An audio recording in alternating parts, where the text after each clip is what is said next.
Bonjour, retour à la revue de presse avec Olivier Delamarche, gérant de Platinium Gestion, que vous connaissez bien maintenant depuis ces quelques années qu'il sévit sur BFM et également avec nous de temps en temps sur la revue de presse. Alors, Olivier Delamarche, demain, François Hollande démissionne. Il faut trouver très vite un ministre des Finances. Oui. On vous choisit comme ministre des Finances. Alors, qu'est-ce que vous faites? Expliquez-nous. Déjà, je fais le grand ménage. C'est-à-dire dans le truc qui fait un peu portique, là. À Bercy. Je le fais pas sauter, mais comme les bonnets rouges, mais je fais le grand ménage à Bercy.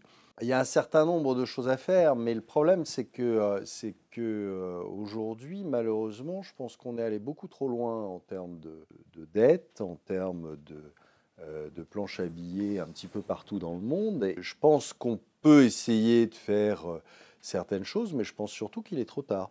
C'est-à-dire que pour moi, on a dépassé et de loin le point de non-retour. Donc, on va être obligé, malheureusement, de payer l'addition et ça risque d'être assez sévère. Olivier, on vous installe dans le bureau du ministre des Finances. Qu'est-ce que vous faites? Donc, vous virez du monde, déjà, à Bercy, vous faites le ménage. Ensuite, il y en a quelques-uns. Ensuite ensuite, on peut, ce que je vous disais tout à l'heure, instaurer un vrai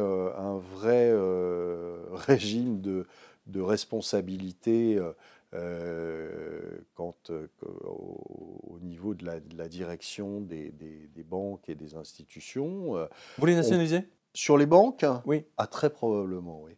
D'abord, je les nationalise, mais pas pour les nationaliser, parce que je pense que l'État est bien incapable de gérer quoi que ce soit. Et donc, pas pour les nationaliser, mais simplement pour remettre la main dessus, virer les gens qui sont aujourd'hui à la tête des banques et remettre un peu d'ordre là-dedans, c'est-à-dire les empêcher d'avoir du levier sur ces niveaux-là et séparer les activités de marché, c'est-à-dire de revenir à un Glass-Steagall Act, c'est-à-dire une séparation très nette entre les banques de marché qui font mumus sur les marchés et si un jour elles prennent une mauvaise décision et qu'elles plongent, elles plongent. Mais elles plongent toutes seules, et des banquiers qui font leur métier de banquier, qui est, je rappelle, pas de jouer sur les marchés, mais de prêter à l'économie, ce que, évidemment, ils ne font plus depuis des mois et des mois et des mois et des mois et des mois et des années. Et donc, voilà, déjà, ça sera déjà pas mal, mais il ne faut se faire absolument aucune illusion, ça ne réglera pas tout, loin de là. Il y a aujourd'hui, on a un stock de dettes inimaginable et malheureusement, il faudra d'une manière ou d'une autre qu'on solutionne le problème. Voilà. Est-ce que vous acceptez la dette américaine, les planches à billets américaines et des Japonais et des Anglais? Est-ce que je l'accepte? Oui. Mais c'est ce que je vous disais. Qu'est-ce que vous voulez? Même ministre des Finances, vous allez leur dire quoi aux Américains? Si jamais vous continuez la planche à billets, je vous envahis, non? Donc, forcément... Non, mais vous pouvez le refuser, par exemple, en disant on ne rembourse pas. On ne rembourse pas. Non, mais vous pouvez très bien ne pas rembourser, mais malheureusement, je vous rappelle qu'ils sont un tout petit peu plus puissants que nous en termes de militaires et que quand vous dites à quelqu'un je ne vous rembourse pas, ça peut se finir assez mal. D'accord, donc vous pensez que... Attendez, je ne sais pas, moi, imaginez, vous me devez 1 million d'euros et vous me dites je ne vous rembourse pas, à votre avis, qu'est-ce qui va se passer? Vous allez envoyer les huissiers? Non, je vous mets ma main dans la figure. Oui, bon. D'accord, bon, vraiment, ça avance pas. Pour commencer, oui, mais ça soulage. Ouais. Ok, ensuite? Mais non, mais ce que je veux dire, c'est qu'il y a des conséquences. Vous ne pouvez pas... J'ai entendu plusieurs fois des politiques dire « Bah oui, de toute façon, on sait très bien que la dette, on ne la remboursera pas. » Cette dette ne sera jamais payée. À aucun moment, jamais dans l'histoire, des dettes de cette ampleur n'ont été payées. De la même manière que jamais les États-Unis d'Amérique ne solderont la masse de dollars qu'ils ont mis en circulation et qui ne correspondent à aucune valeur matérielle. Par conséquent, le monde entier est menacé par ce fait-là, à l'intérieur duquel se pense la politique des Français et la politique de l'Europe.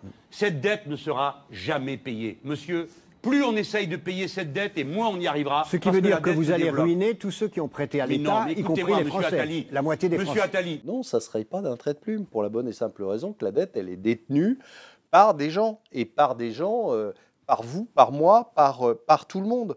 Aujourd'hui, vous avez un compte en banque, vous avez un Codévi, vous avez de la dette, vous avez un PEL, vous avez de la dette, vous avez un livret A, vous avez de la dette, vous avez une assurance vie, vous avez de la dette. Donc vous avez de la dette partout. Donc ça veut dire que si l'État tout d'un coup dit je ne rembourse pas, il ruine tout le monde. Voilà, il ne ruine pas simplement Liliane de Bettencourt, il ruine tout le monde. Bon, donc vous pouvez pas, à chaque fois, c'est des solutions comme ça à l'emporte-pièce sans imaginer les conséquences derrière. L'Argentine a bien dit, on ne rembourse pas la dette, rappelez-vous. 2001, l'Argentine est au bord du gouffre. Les rues de Buenos Aires à feu et à sang. L'État est en faillite, sa dette publique a explosé.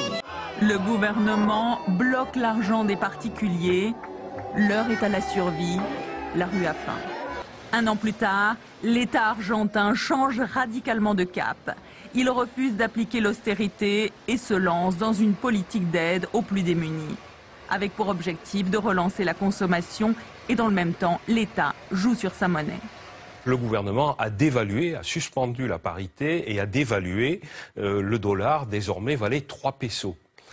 Donc ça a rétabli des marges de manœuvre pour les producteurs argentins et le gouvernement a renoncé à recourir au FMI, a suspendu le remboursement de la dette. 10 ans après la faillite, le prix Nobel américain d'économie Paul Krugman plébiscite la politique économique de l'Argentine. Elle serait un modèle de sortie de crise à suivre. Je ne vous dis pas que c'est pas ça qui finalement arrivera. Je vous dis simplement qu'il faut quand même se dire que ça ne va pas se passer comme ça, avec un claquement de doigts, en disant tiens, demain je ne rembourse pas, et hop, ça y est, c'est fini, et tout va bien. Non, il y a des conséquences. Vous plongez le pays dans une récession phénoménale pendant X années, exactement comme ça s'est passé en Argentine. Donc, vous acceptez toute la dette. Et donc, alors, c'est pas que j'accepte toute la dette. Il y en a une, elle existe, elle est là. Alors, vous pouvez en effet la rayer et refuser de la payer, mais d'accord, mais vous ruinez tout le monde. Voilà, bon, d'accord. Moi, je suis très surpris aujourd'hui parce que je trouve ça ahurissant qu'il n'y ait pas du tout dans nos élites de gens qui, visiblement, réfléchissent à comment se débrouille-t-on avec une croissance de 0,5 ou 0,6. C'est-à-dire qu'ils sont tous là en train de nous annoncer des croissances phénoménales pour l'année prochaine, et puis si ce n'est pas l'année prochaine, ce sera l'année suivante, en nous disant qu'on va revenir sur des croissances de 3 à 4%, ce qui ne sera jamais fait, je vous l'annonce, c'est sûr et certain. Donc vous ne retomberez pas sur ces 3% de croissance, et aujourd'hui, personne ne se pose la question de savoir comment on fait quand on a 0,5% de croissance. Ce serait intéressant quand même de bosser là-dessus. Ah ouais, mais il n'y a personne. Parce que ça va être la vraie question. Ce n'est pas une variable sur laquelle vous avez le pouvoir de décider que l'année suivante, vous ferez 3%. C'est une donnée. Selon les dernières prévisions économiques de la Commission européenne publiées mardi, la zone euro sortira bien de la récession l'an prochain, mais connaîtra une reprise un peu moins forte que prévu, avec une croissance de 1,1% au lieu des 1,2% prévus précédemment. Bruxelles prévoit une croissance de 1,7% pour 2015. La France échappera de justesse à la récession en 2013 avec une prévision de 0,2% de croissance. Démerde-toi avec ça pour que les gens vivent à peu près bien, pour faire baisser le chômage, pour rembourser la dette, ça va pas être facile, tout ça avec du 0,5. Donc, et aujourd'hui, mais j'ai pas la solution. Je dis aujourd'hui, je suis très, très étonné tout de même que personne aujourd'hui ne bosse là-dessus en se disant, voilà, j'ai un certain nombre de données, qu'est-ce que j'en fais ? Pour l'instant, c'est évidemment beaucoup plus facile de vous annoncer que vous ferez 3% de croissance l'année prochaine. Comme ça vous règle vos problèmes, enfin une partie. À ce moment-là, donc vous prévenez les Français que le chômage ne fera que continuer à augmenter. Bien sûr. D'accord. Bien sûr. Donc vous leur dites clairement. Mais c'est une évidence. Non, ce n'est pas une évidence pour M. Hollande. Rappelez-vous. Nous avons inversé la courbe du chômage, je vous rappelle quand même. Nous devrons y parvenir coûte que coûte. Inverser la courbe du chômage d'ici un an, un défi de taille pour les économistes. Pour moi, c'est un pas risqué parce que pour résoudre le problème du chômage, il faut créer 3 emplois pour qu'il y ait un chômeur de moins. Or, on sait très bien qu'en France, on n'en est pas là. Limiter la casse en attendant la reprise, il faut à la France 1,5 point de croissance pour créer des emplois, loin des 0,3% prévus pour cette année par le FMI. Vous savez ce qui a circulé, la seule courbe qu'il a inversée, c'est l'âge de ses maîtresses. Oui. Mais jamais vous ne pouvez... aujourd'hui, qu'est-ce qui s'est passé? Aux États-Unis, dès 2006-2007, les entreprises américaines ont viré à tour de bras leurs salariés. On va voir ça tout à l'heure. Elles sont allées très très vite. Qu'est-ce qui s'est passé? Conséquence logique, les entreprises américaines, aujourd'hui, ont des marges brutes, ce que EBE sur VA, excédent brut d'exploitation sur valeur ajoutée, le vrai résultat d'exploitation, hors résultat financier et autres, cette marge-là est la plus élevée qu'on ait jamais eue aux États-Unis. Bien plus qu'en 66, qui était le précédent record, etc. Très bonne année. C'était ma date de naissance, donc très bonne année. C'était, à ce moment-là, le précédent record. On était autour de 31 sur la marge brute. Aujourd'hui, vous êtes à 33. Bon, donc, réellement, vous avez eu une très forte augmentation de la marge. Pourquoi? Parce que vous avez viré tout le monde. Forcément, vous diminuez vos coûts salariaux et à ce moment-là, vous faites plus de marge. C'est une illusion, ça. En revanche, en France, c'est l'inverse. Les entreprises françaises ont les marges au plus bas.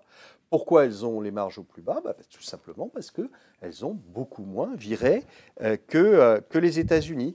Donc, si elles veulent récupérer des marges, ça ne sera pas par le pacte... Comment il appelle ça, là, son pacte, machin? Oui, donc, de responsabilité. Voilà, ça ne sera pas par le pacte de responsabilité, mais ça sera au contraire en virant des gens. Donc, et là, en fait, le pacte de responsabilité, c'est ça, c'est le pacte de virer des gens, en fait. Mais oui, et donc vous allez avoir... en effet, des vagues de licenciements dans les entreprises françaises parce qu'il faudra essayer de faire remonter les marges. Donc, elles vont le faire. Il ne faut pas se faire d'illusions. Et ce qui est amusant, c'est que, pour moi, Bernanke et sa politique de planche à billets, qui, soi-disant, je vous rappelle, était là pour faire diminuer le chômage, est d'une bêtise crasse parce que ça fait très exactement l'inverse. Alors ça, il ne l'a toujours pas compris, le garçon, mais quand vous faites de la planche à billets, une politique de planche à billets, qu'est-ce qui se passe? Vous faites monter le prix de ce qu'on appelle les inputs, c'est-à-dire le prix des matières premières, le prix des produits intermédiaires, etc. Donc, ça veut dire quoi? Ça veut dire que vous vous retrouvez avec des entreprises qui, pour défendre leurs marges, virent. Donc, plus vous faites monter les matières premières, plus vous faites monter le prix de l'énergie, du pétrole, de l'électricité, etc., et plus les entreprises, pour essayer de conserver leurs marges, vont virer des gens. Le pouvoir d'achat des consommateurs américains a baissé au mois d'août selon les chiffres du département du commerce américain qui publie une forte progression mensuelle de l'inflation. Selon ces chiffres, les prix à la consommation ont bondi de 0,6% en août par rapport à juillet. Cette hausse est la plus forte depuis juin 2009 en rythme mensuel. Le département du commerce note que 80% de cette hausse découle de la hausse des prix des carburants liée elle-même à la progression des cours du pétrole brut. Donc, le quantitative easing, j'ai une mauvaise nouvelle pour M. Bernanke et pour sa successeuse, Mme Yellen. Malheureusement, les quantitative easing ne font que faire augmenter le chômage, et pas le contraire. Et bon, ce qui était amusant, c'est de voir sans arrêt les gens qui s'étonnaient que le chômage de masse continue à augmenter aux États-Unis. Non, il n'y avait pas d'étonnement à avoir. C'était assez facile à prévoir parce que ça marche comme ça. Et donc, croyez-moi, en France, ça va continuer à augmenter. En fait, techniquement, vous dites que la situation n'est plus contrôlable. Aujourd'hui, malheureusement, je ne vois pas très bien ce que même si vous prenez Bercy, ça ne servira à rien. Non, c'est bien ça. Mais parce que c'est trop tard. Enfin, je veux dire, il y a un moment... On est dans une période où, et dans des sociétés où la sanction n'existe pas. Enfin, moi, ça me fascine. Quand on fait des conneries depuis des années et des années, à un moment, vous les payez. Voilà. Et alors, malheureusement, c'est nous qui allons payer les conneries de nos élites, ça d'accord, mais ça n'empêche qu'on va les payer. Et que ça ne sert à rien de dire ah mais non, il va y avoir un miracle qui va faire qu'on va passer au travers, qu'on va passer à côté. Non, il n'est pas toujours possible de compter sur un miracle. Voilà, c'est tout. Donc, moi, je veux bien prendre la tête de Bercy. Malheureusement, je vous dis, ça ne changera pas grand-chose. Parce que, parce que vous êtes allé trop loin, parce que vous avez fait trop de bêtises, et qu'à un moment, vous réglez l'addition, puis c'est tout. Quoi qu'il arrive. Vous pouvez avoir un très bon avocat si devant vous pensez que ça va se terminer flics, dans une guerre civile, en fait vieille, malheureusement, vous allez en Olivier, vous pensez que ça va se terminer dans une guerre civile, tout ça? Non, je dis que simplement, c'est ce que je vous ai dit tout à l'heure, si vous ne me rendez pas mon million, je vais vous en coller une. C'est comme ça que malheureusement, beaucoup de gens réagissent quand on les ruine, quand on leur tape sur la tête un peu trop. Au bout d'un moment, ça les fatigue et ils se révoltent. La journée contre l'austérité s'est soldée par une violente confrontation en Italie. À Rome, des cortèges de lycéens et d'étudiants sont venus grossir les rangs des ouvriers et des employés. Le face-à-face avec la police anti-émeute s'est transformé en bataille rangée. À Brescia, dans le nord de l'Italie, les policiers ont chargé pour disperser les protestataires qui se rendaient vers la gare. Au moins 3 manifestants ont été interpellés. À travers toute l'Italie, près de 80 manifestations anti-austérité ont été organisées. Techniquement, vous parlez d'une révolution. De plutôt inquiétant. Non, mais je ne la souhaite pas, c'est tout ce que je dis. Oui, je mais dis vous en parlez. Je dis simplement, oui, attendez, il faut quand même lisez, on a tous lu des bouquins d'histoire. En général, ça se termine mal, oui. Souvent. Donc après, c'est pas souhaitable, mais souvent, ça se termine mal. Alors justement, ça se termine déjà mal. Alors on va vous donner la liste des licenciements, parce que ça va avec la planche à billets. Alors le plus grave pour moi dans la liste de licenciements de cette semaine, c'est Continental Nutrition. Alimentation pour chats et chiens. Cela veut dire que les Français qu'ils ont décidé de faire des économies sur la nourriture de leur animal de compagnie. Et ça, c'est un signal d'alarme que je considère gravissime. Les Français sont le numéro 1 en Europe à donner de l'amour et de l'attention à leurs animaux de compagnie. S'ils grattent sur les boîtes de ronron et autres canigous, imaginez les tours de passe-passe qu'ils sont obligés de faire avec leur budget nourriture. Résultat, une PME est en danger. Et donc d'ailleurs, les salariés ont défilé, ont fait grève devant le Crédit Agricole auquel ils demandent des sous. Et justement, ils ne leur prêtaient pas.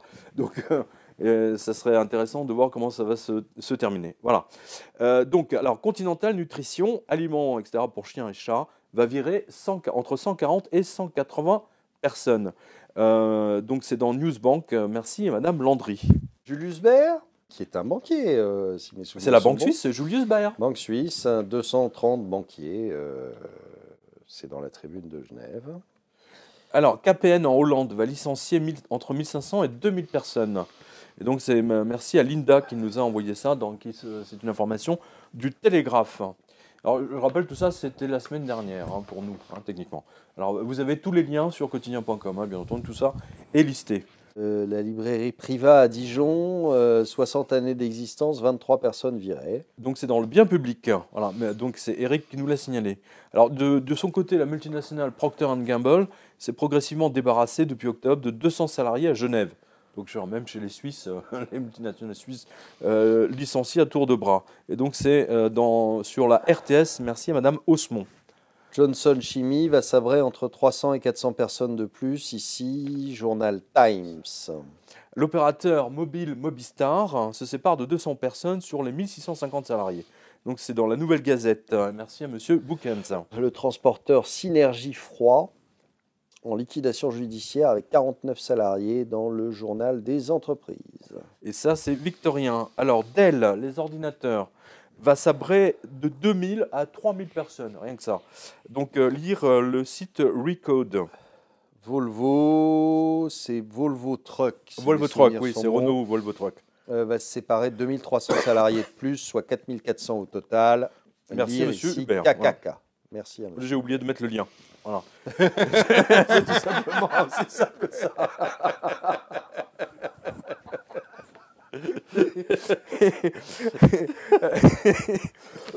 Je disais, tiens, un nouveau journal. Oui, c'est un nouveau journal. Alors, Simocal dans les Ardennes a été liquidé, 16 personnes sur le carreau, donc c'est sur Radio 8 FM. Merci à monsieur Techer. Le Vert Vallon, 500 emplois en danger. Lire ici 7 sur 7, ça c'est un... 7 sur 7. C'en est un vrai, merci à monsieur Nichols. Voilà. Alors, Nimk à Strasbourg veut virer 50 personnes et c'est dans Usine Nouvelle. Merci à monsieur Nardella. Home Market Belgique, ferme 223 personnes seront licenciées. Lire ici la province. Merci à monsieur Scott. Maître Océan, plat surgelé, donc dans le Morbihan à Auray, a été liquidé. Donc là aussi, 24 personnes sont sabrées. C'est dans Ouest France. Donc c'est tous les lecteurs qui me l'ont signalé. La société Brisson, Pruneau. Oui, ils sont pour un sacré là. En liquidation judiciaire, 70 postes supprimés. Lire le Sud-Ouest. Merci à monsieur Kekmeti. Sony licencie encore, cette fois 5000 salariés dans son département PC Vaio. Donc vous vous souvenez de ces super ordinateurs, mais ils arrêtent du jour au lendemain, boum. Là, c'est intéressant. Et d'ailleurs, il y a j'en profite comme ça, parce que j'ai vu passer ça hier. Le conseil d'administration de Microsoft demande à Microsoft d'arrêter toute la ligne Xbox, du jour au lendemain, ainsi que les tablettes. J'aime bien les mecs, du jour au lendemain, ils dépensent des milliards, et puis ensuite, pof, en une seconde, tu vois, on arrête tout. Boum. Moi, ce qui m'amuse le plus sur Sony, c'est que Sony a été noté par, alors je ne sais plus si c'est Moody's ou Standard & Poor's, en junk bonds. La dette de Sony. Junk bonds ? Oui. Ah oui ? Et alors que je rappelle quand même que Sony est un gros exportateur et que donc il devrait bénéficier pleinement de toutes les mesures de monsieur Watanabe. Oui. Eh oui. Eh oui. Alors, la société Volner à Nogent-l'Artaud est placée en redressement judiciaire.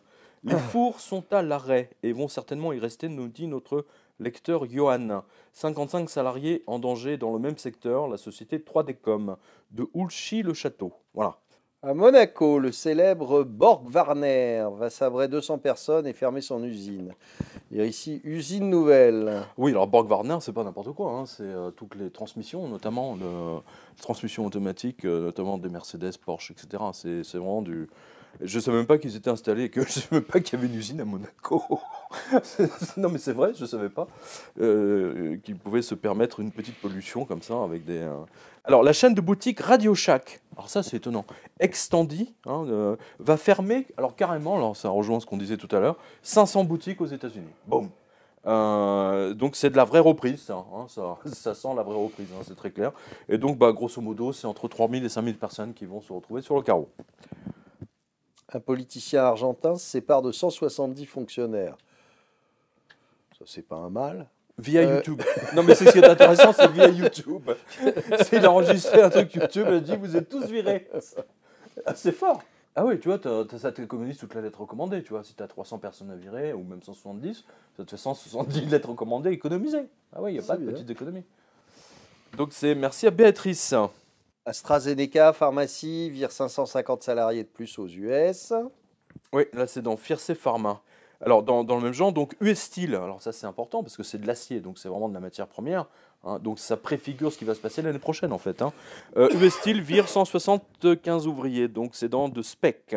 Encore un diocèse catholique américain en faillite. Oui, alors ça c'est étonnant, de plus en plus de diocèses évêchés américains déposent le bilan. Donc ça c'est sur KXV, c'était juste une parenthèse. Parce que là on a deux papetiers. Papetier américain, East Millinocket, vire 212 ouvriers dans le main business. Et le papetier international Pepper va virer 500 ouvriers dans... Via TV. Via TV. Donc ça fait quand même 700 personnes dans le domaine du papier. On voit là la disparition même de l'industrie du papier. On voit bien qu'on passe de l'industrie on passe de l'ère de l'écrit, pardon, à l'ère de l'image. Hein. Là, c'est très net. Attention, il y a plein de papiers et en général, la santé des papeteries, c'est aussi la santé de l'économie. Hein. Oui, mais c'est ce que je dis. Faire attention. Ça rejoint ce qu'on se disait tout à l'heure, puisque moi je disais qu'on pouvait s'attendre à une récession aux États-Unis, soit d'ici la fin de l'année, soit tout début d'année prochaine. Mais je pense que c'est pas encore dans la tête des gens. US Steel, pour moi, c'est une entreprise stratégique. Donc, si son carnet de commandes est en baisse de 30-40%, il a pris la décision mécanique de s'alléger. Hein. Disney Video Games va sabrer 400 personnes sur 3000. Donc c'est dans la presse. Merci à Valérie. Alors la presse quotidienne française a vu ses chiffres de vente en berne et elle va encore licencier. Et alors ça a déjà été donné, j'en ai parlé, c'est Airbus. Mais Airbus donc prévoit d'autres licenciements au Mureau. Hein, et c'est dans Paris Dépêche. Merci à Aetos. Il y a Howard University qui vire 200 personnes sur 5400. C'était dans le Washington Post. Et je répète à nouveau, en 2013, la France a perdu 63 000 entreprises. C'est dans Lyon Magazine. Merci à Aetos. Donc, merci aux lecteurs. Voilà, donc là, on voit que le rythme des licenciements en France, aux États-Unis, au Canada, c'est absolument effrayant. Le chômage atteint un nouveau record historique en Espagne. Le pays compte désormais 6 200 000 emplois. Selon les chiffres publiés par l'Institut national de la statistique, parmi les pays de l'Union européenne, avec 27,16%, le taux de chômage en Espagne se situe à peine derrière celui de la Grèce. L'inactivité touche principalement les jeunes. Plus de 57% des chômeurs en Espagne ont entre 16 et 24 ans. Je disais qu'on allait avoir une récession aux États-Unis. Pourquoi ? Tout simplement parce qu'on a épuisé à peu près tous les subterfuges qu'on pouvait avoir pour maintenir les marges à des niveaux élevés. C'est-à-dire qu'on a viré à peu près tout le monde aux États-Unis. Donc je pense qu'il y a une limite. C'est-à-dire que quand vous avez viré et qu'il ne reste plus que le patron et l'hôtesse d'accueil, c'est un peu compliqué de continuer. Donc, mais les dividendes sont très bonnes là-dessus. Hein. Mais ça, super, mais il faut quand même laisser deux, trois personnes dans la société pour travailler. Et donc, on arrive aux limites de ça, je pense, ou en tout cas, on n'en est pas très, très, très loin, et que maintenant, on risque d'avoir une assez forte baisse de la productivité aux États-Unis, puisque la productivité n'était que du fait des licenciements et non pas d'un progrès technique extraordinaire. Donc je pense qu'on arrive au bout, qu'on a toujours et encore malheureusement des matières premières et de l'énergie qui coûtent quand même des prix qui n'ont rien à voir avec les prix normaux à ce moment-là du cycle. Hein. On est toujours à $110 le Brent en Europe, on est à $100 sur le WTI. Donc ça veut dire qu'on est sur des prix qui sont très élevés. Et donc aujourd'hui, avec petit à petit tous les moteurs de croissance qui s'éteignent, c'est-à-dire ce qu'on a appelé les BRICS, les marchés émergents, la Chine, le Japon, l'Europe, parce que c'est très bien de fabriquer des produits, mais après il faut les vendre. Donc aujourd'hui, les États-Unis ont reconstitué des stocks, les Américains ont tapé dans leur épargne, etc. Mais tout ça, c'est des one-shot, quoi. C'est-à-dire que vous ne pouvez pas chaque mois taper dans votre épargne. À un moment, vous n'en avez plus, donc vous vous arrêtez. Et là, j'ai bien peur que cette fois-ci, on n'ait plus vraiment de levier pour agir et pour essayer de relancer une activité qui va petit à petit diminuer. Pourquoi ? Parce que vous avez un retour par ce qu'on appelle la top line, c'est-à-dire le chiffre d'affaires. Les gens que vous avez virés, ils ont plus de chômage, ils ont plus de sous, donc ils n'en dépensent plus. Et comme le PIB, je vous disais, c'était 70% à 70% la consommation. Eh bien, à un moment, vous ralentissez. Là-dessus, comptez sur Madame Yellen pour, au premier coup de semonce, pour remettre du quantitative easing, mais ça n'empêche que cette fois-ci, comme l'autre fois, ça ne fonctionnera pas au niveau économique, que ça fonctionnera peut-être quelques jours sur le marché, mais pas beaucoup plus. Et donc, on est probablement, oui, à la veille d'une récession. Alors, est-ce que c'est la veille ou est-ce que c'est l'avant-veille? Est-ce qu'on l'aura d'ici la fin 2014 ou début 2015? Il est probable quand même qu'on y arrive assez vite, parce qu'il n'y a plus grand-chose comme parachute. Donc, à ce moment-là, vous vous écrasez. Ah, mais c'est Voltaire qui disait que si vous voyez un banquier suisse sauter par la fenêtre, il fallait sauter derrière lui parce qu'il y avait de l'argent à gagner. Mais là, manifestement, il n'y a même plus de parachute doré, quoi. Non, mais il n'y a plus de parachute. Il n'y a plus de parachute parce que ça fait l'air de rien. Ça fait tout de même depuis 2007-2008 qu'on fonctionne avec des artifices, quoi. Donc, il y a un moment où il va falloir malheureusement qu'on montre nos jeux. Ça, vous l'avez aussi en Europe. En Europe, vous avez Mario Draghi qui nous a fait un somptueux coup de bluff l'année dernière en nous disant « je défendrai l'euro jusqu'à la mort ». Mario Draghi a fait l'éloge de la force et de la permanence de l'euro. Je n'ai aucun doute sur la force de l'euro, sur sa permanence, sur son irréversibilité, a déclaré Mario Draghi. N'oublions pas que ce concept était un élément clé du traité de Maastricht. La monnaie unique est irréversible, a conclu le président de la BCE. Oui, ok, mais qu'est-ce qu'il a fait? Rien. Et donc, il est probable quand même qu'à un moment, les marchés le testent en disant « c'est bien de nous dire que tu es le plus fort, montre-nous ». Et ce jour-là, ça risque d'être un petit peu embêtant parce que, l'air de rien, uniquement sur les paroles de M. Draghi, les taux espagnols ont baissé, les taux italiens ont baissé, les taux tous les périphériques ont baissé, alors qu'il n'y a rien de réglé, que ces pays-là ont toujours plus de non seulement il n'y a rien de réglé, mais le chômage des jeunes, le chômage global continue, bien sûr. Maintenant a explosé depuis 2008, c'est ça qui faut voir. Moi, je trouve ça assez fascinant, c'est la capacité des gens à croire ces gens-là. C'est-à-dire qu'il suffit que M. Rajoy dise ça y est, on est reparti, pour que tout le monde pense que l'Espagne est repartie. Le chômage est reparti à la hausse en fin d'année en Espagne après 2 trimestres consécutifs de baisse. Alors que le pays vient de sortir officiellement du plan d'aide pour ses banques, il renoue timidement avec la croissance, mais une croissance trop faible pour permettre le retour à la création d'emplois. En décembre, 40% des contrats signés étaient des CDD, comme mon frère qui a été au chômage pendant 3 ans. Je n'ai pas touché d'indemnité pendant 3 ans, comme lui. Les gens ne voient aucune amélioration, dit cette jeune femme. L'inversion de la courbe aura donc été de courte durée. Le taux de chômage a atteint 26,03% au dernier trimestre 2013. Les jeunes sont toujours les plus touchés avec un taux supérieur à 55% chez les 16-24 ans. L'Espagne a malgré tout renoué avec une croissance de 0,3% au troisième trimestre 2013 après 2 ans de récession. Mais sur l'année, le PIB a reculé d'1,2%. La France peut tenir avec combien de chômeurs au maximum?